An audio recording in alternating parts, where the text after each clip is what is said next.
आजकल हर तरफ नए नए टर्म सुनाई देते हैं। Robotic surgery, 3D mapping, AI assisted operations, FT 3D knee replacement. हर एड, हर क्लिनिक कुछ ना कुछ नया बेच रहा है। लेकिन जब बात आती है जॉइंट रिप्लेसमेंट की, तो सवाल सिर्फ ये नहीं होता कि कौन सी मशीन यूज हुई। सवाल ये होता है, क्या टेक्नोलॉजी ही सब कुछ है?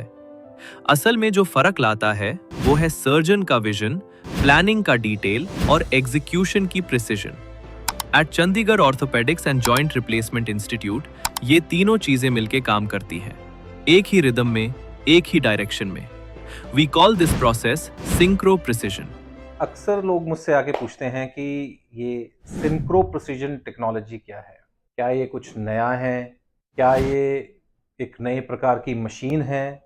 जानना ये ज़रूरी है कि एक कामयाब नी रिसर्फेसिंग सर्जरी के इंग्रेडिएंट्स क्या हैं। कोई भी नी रिसर्फेसिंग सर्जरी तभी हम कामयाब मानते हैं जब हमारा रिसर्फेस किया हुआ गोडा या हिप कम से कम भी 25 से 30 साल लास्ट करे। और किसी भी जॉइंट को अगर हम चाहते हैं कि 25 से 30 साल वो लास्ट करे, तो उसका बहुत ही प्रिसाइजली प्लेसमेंट बोन के ऊपर होना जरूरी है, with a kind of implant जो कि कंप्लीटली इनर्ट हो बॉडी में, और जो उसकी प्लेसमेंट है वो विद इन मिलीमीटर्स हो। इन सब चीजों को बहुत ही बारीकी से डिलीनिएट करने के लिए एक extensive MRI and CT based planning की जरूरत होती है। और काफी सारे पेशेंट्स में एक 3D मॉडलिंग, एक 3D मॉडल क्रिएट करने की भी जरूरत होती है, ताकि हम हर एनाटॉमी को परफेक्टली जज कर पाए टू द लास्ट मिलीमीटर। उस सारी प्लानिंग के साथ फिर हम एक 3D प्रिंटेड मॉडल पे, which is MRI and CT based, most of the patient में हम एक वर्चुअल सर्जरी रन करते हैं with a virtual reality, and we try to mimic the anatomy as close to normal as possible. जैसा उस patient की specific anatomy है उसको क्लोजली मैच किया जाता है। वंस वो प्लान जब बन जाता है by a team of expert doctors, उसके बाद पेशेंट के साथ हमारी पूरी टीम, जो कि हमारी एडमिन टीम है, फिजियोथेरेपी टीम है, वो इंटीग्रेट होती है, ताकि उनकी मसल्स को भी हम एक स्पेसिफिक टेलर्ड अप्रोच दे सकें। इस इंटीग्रेटेड अप्रोच में बड़ा ही पेशेंट स्पेसिफिक उसकी मसल्स को आइडेंटिफाई करके कि कौन सी मसल कब कैसे रिहैब होनी है और कितनी रिहैब होनी है, उसी को हम प्री ऑप प्लान में भी इंटीग्रेट करते हैं।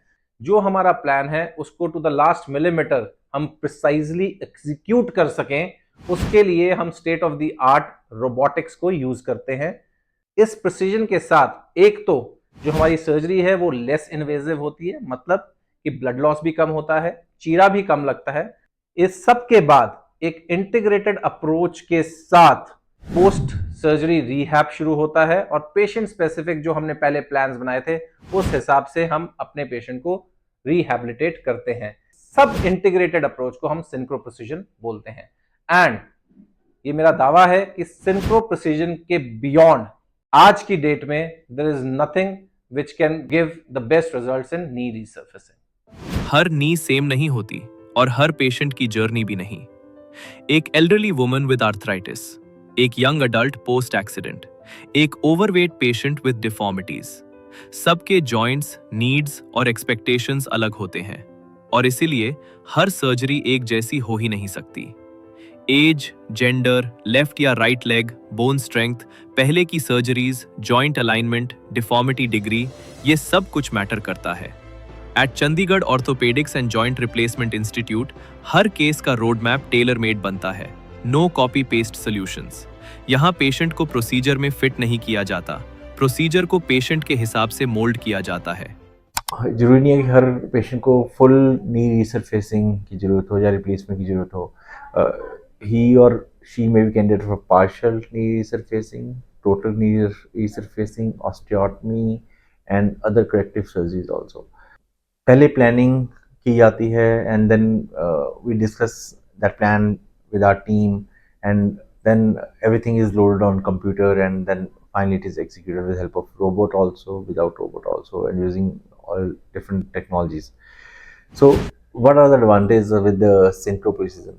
Pain kam hota hai ji, recovery is much faster, movement of the joint are natural, so ultimately the results are much better than other conventional techniques जो आजकल हैं, जस्ट रोबोटिक और just 3D. So in our system we combine all these and synchronize with the patient's pre-op x-rays or pre-op clinical condition and finally plan it and execute it. एक successful surgery operation theatre से काफी पहले शुरू होती है। इस journey का पहला स्टेज होता है डिटेल्ड प्री ऑपरेटिव प्लानिंग, सीटी और MRI scans, bone quality assessment, implant selection, patient की एज, लाइफस्टाइल, क्रॉनिक कंडीशंस जैसे डायबिटीज या हार्ट प्रॉब्लम्स, सबका एनालिसिस होता है। ये एक सर्जिकल सिमुलेशन जैसा होता है जिसमें हर एंगल, हर मूवमेंट का प्रेडिक्शन होता है। It's like designing a flight plan before take off, और सर्जन इस एयरक्राफ्ट का पायलट होता है जिसका कॉन्फिडेंस एक्सपीरियंस से आता है और डायरेक्शन प्लानिंग से। प्री ऑपरेटिव इवैल्यूएशन की हम बात करें तो it is very very surgeon dependent. जब तक कि आपका सर्जन एक्सपीरियंस्ड, स्किलफुल और एक एम्पैथेटिक अप्रोच के साथ आपको गाइड नहीं करता है, तब तक आपका प्री ऑपरेटिव इवैल्यूएशन पूरा नहीं होता। इसको मैं अगर थोड़ी और डिटेल में बताऊं तो हर knee arthritis patient is not equal to total knee replacement. पहली चीज तो ये पता होनी जरूरी है। अगर हम नी आर्थराइटिस की सर्जरी की बात करें, हमारे और भी यूट्यूब वीडियोस हैं, अगर आप देखेंगे तो मैंने उसमें बड़ा क्लियरली डिलीनिएट किया है। नी आर्थराइटिस की सर्जरी हम नी प्रिजर्विंग और नी रिप्लेसमेंट में डिवाइड कर सकते हैं, और कोई पेशेंट हमारा नी रिप्लेसमेंट तक चला भी गया है तो भी it is not like one implant one size fits all. नहीं, सर्जन को बहुत ही एस्ट्यूटली पेशेंट के सारे parameters which includes the gender, body weight, structure of the thigh bone, structure of the leg bone, various angles जो कि x ray पे calculate करने पड़ते हैं, ये सारे ही बड़े इंडिविजुअलिस्टिक होते हैं, हर पेशेंट के डिफरेंट होते हैं। उन सारे एंगल्स को, उन सारी इवैल्यूएशन को मद्देनजर रखते हुए, इंक्लूडिंग क्या पेशेंट को प्रॉब्लम है, हो सकता है पेशेंट को डायबिटीज हो, ना हो, डायबिटीज है तो कंट्रोल्ड हो, ना हो, इसी तरह से हार्ट डिजीज, हाइपरटेंशन, थायराइड, सारे पैरामीटर्स, हर सिंगल पैरामीटर को जब तक इवैल्यूएट ना किया जाए और उसके बाद पेशेंट की एनाटॉमी को इवैल्यूएट ना किया जाए, तब तक एक पेशेंट स्पेसिफिक प्लान बना पाना इम्पॉसिबल है। इन सब चीजों को करने के लिए एक पूरी टीम वर्क चाहिए, एक सर्जन्स की टीम चाहिए जो कि स्किलफुली उस चीज को इवैल्यूएट करे। पहले तो उनकी इच्छा होनी चाहिए इन सब चीजों को इवैल्यूएट करने के लिए, और उसके बाद उस इवैल्यूएशन को सरफेस पे करने के लिए। तो जब ये सब चीजें हम इवैल्यूएट करते हैं तो एक स्पेसिफिक प्लान के साथ हम आते हैं, उस प्लान को फिर हम सर्जरी में रिप्रोड्यूस करते हैं। सर्जरी का एक्चुअल मोमेंट वो होता है जैसे फ्लाइट का मिड एयर फेज। सब कुछ स्मूथ लगता है, पर इस स्मूथनेस के पीछे होती है millimetre level accuracy. Robotic arms, navigation systems, AI based templates, ये सब ऑटो पायलट जैसे काम करते हैं। लेकिन ऑटो पायलट कभी भी पायलट को रिप्लेस नहीं कर सकता। रियल कंट्रोल हमेशा सर्जन के हाथ में होता है। उनका decision making, real time judgement और स्टेडी हैंड, ये ही इंश्योर करता है कि फ्लाइट ऑन ट्रैक रहे। At Chandigarh orthopaedics and joint replacement institute ये mid air phase carefully guided होता है, not just with technology but with unmatched experience and deep preparation. Robot हमें बोन में कट्स लेने हैं उसकी एक्यूरेसी को बढ़ाता है। That's it. रोबोट का जो काम है वो सिर्फ उस प्लान में जो बोन की शेपिंग होनी है, रीशेपिंग होनी है, उसके जो प्रिसीजन है उसको थोड़ा सा इंक्रीज करता है, and that is about all. Robot का काम वहां शुरू होता है और वहीं खत्म हो जाता है। पर जर्नी अभी भी पूरी नहीं होती। फ्लाइट की सबसे क्रिटिकल फेज होती है लैंडिंग, और जॉइंट रिप्लेसमेंट में लैंडिंग का मतलब है रिकवरी, वुंड का प्रॉपरली हील होना, pain control, swelling management, structured physiotherapy, ना सिर्फ चलना सिखाने के लिए बल्कि मसल्स को स्ट्रेंथ देने के लिए, एंड मोस्ट इंपॉर्टेंटली पेशेंट की मोटिवेशन और डिसिप्लिन। कई बार पेशेंट्स और उनके फैमिलीज ये सोच लेते हैं कि सर्जरी हो गई, अब काम खत्म, but the reality is recovery के बिना सर्जरी अधूरी है। इसीलिए हम फॉलो अप्स, पेशेंट काउंसलिंग और होम एक्सरसाइज गाइडेंस पे इक्वली फोकस करते हैं। हर पेशेंट का जो पोस्ट ऑप पीरियड है वो बड़ा वेरी करता है। हार्ट पेशेंट का डिफरेंट होगा, डायबिटिक का डिफरेंट होगा, मेल का डिफरेंट होगा, फीमेल का डिफरेंट होगा, जो पेशेंट पहले से बहुत सारा स्पोर्ट्स करता है उसका डिफरेंट होगा, जो पेशेंट पहले बहुत ज्यादा स्पोर्ट्स नहीं करता, एल्डरली है, थोड़ा बहुत चलता है, उसका डिफरेंट होगा। तो हर पेशेंट का स्पेसिफिक पोस्ट ऑप प्रोटोकॉल बनेगा रिहैब का, उसकी स्पेसिफिक एक्सरसाइजेज होंगी। प्री ऑप प्लान में जो जो मसल्स आइडेंटिफाई की गई हैं जो कि स्ट्रेंथन करनी है उन पे स्पेसिफिकली वर्क किया जाएगा। और उसके अलावा हर पेशेंट का patient tailored pain relief regime वो डिफरेंट होगा बेस्ड ऑन कितना पेन है, कैसा पेन है, पेन टॉलरेंस है नहीं है, और उसको क्या और प्रॉब्लम्स हैं, कौन सी पेन किलर्स हम उन्हें स्पेसिफिकली सेफली दे सकते हैं। इन सारी चीजों को जब हम एक प्रॉपर कड़ी के साथ जोड़ते हुए एक चेन बनाते हैं तब हम कह सकते हैं कि हमने एक कामयाब टेक्नोलॉजी बैक्ड नी रिसर्फेसिंग सर्जरी करी है।